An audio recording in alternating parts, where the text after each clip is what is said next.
કુકાવા તાલુકાના બાંભણિયા ગામ ખાતે 19/3/2026ના રોજ હિટાચી મશીન દ્વારા તળાવ ઊંડા કરવાનું ખાતમુહૂર્ત કરવામાં આવ્યું હતું. ગીર ગંગા પરિવાર ટ્રસ્ટ અને તેના પ્રમુખ દિલીપભાઈ સખિયા, અમરેલી કુકાવાના લોકલાડીલા ધારાસભ્ય કૌશિકભાઈ વેકરિયાના સહયોગથી 45 ગામોમાં હિટાચી મશીન ફાળવણી કરવામાં આવી હતી. બાંભણિયા ગામે હિટાચી મશીનથી તળાવ ઊંડા કરવાનું ખાતમુહૂર્ત કરવામાં આવ્યું હતું. ગીર ગંગા પરિવાર ટ્રસ્ટ અને અમરેલી કુકાવાના ધારાસભ્ય અને રાજ્ય કક્ષાના મંત્રી કૌશિકભાઈ વેકરિયાનો તળાવ ઊંડા કરવા બદલ બાંભણિયા ગામમાં સરપંચ તેમજ ગામના લોકોએ આભાર માન્યો હતો. બાંભણિયા ગામના સરપંચ ચંદ્રિકાબેન લાલજીભાઈ ભુવા તેમજ સરપંચ પ્રતિનિધિ લાલજીભાઈ ભુવા તેમજ ઉપસરપંચ હંસાબેન પાનસુરિયા, પંચાયતના સભ્ય જેમ કે પ્રફુલભાઈ ગજેરા તેમજ ગામના લોકો રાજુભાઈ તેમજ બાલુભાઈ તેમજ દિનેશભાઈ વોરા, બાલાભાઈ તેમજ સહિતના ખાસ હાજર રહ્યા હતા. જે કે સિંહ ગુજરાતી સાથે પ્રકાશ વગાસિયા, જીથોડી.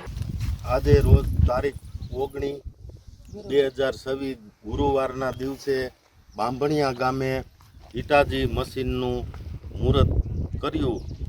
તો ગામ લોકો અને ગામમાં બહુ ઉત્સાહની લાગણી છે, કારણ કે અમારા ધારાસભ્ય અને પેટ્રોલ કેમિકલ ઉર્જા મંત્રી શ્રી કૌશિકભાઈના અર્થાત પ્રયાસ અને ગીર ગંગા પરિવાર ટ્રસ્ટના પ્રમુખ શ્રી દિલીપભાઈ સખિયા અને એમની પૂરી ટીમનો અર્થાત પ્રયાસથી આ 42 ગામને હિટાચી મશીનના જે કામ આપ્યા છે એમાં હજારો જીવોનું કલ્યાણ થાય અને પાણીનો જથ્થો મોટા ભાગે ભરાય. તો અમારા ગામને અને મને બધાને ખૂબ હરખની લાગણી છે અને એમનો ખૂબ દિલથી અમે આભાર માનીએ છીએ.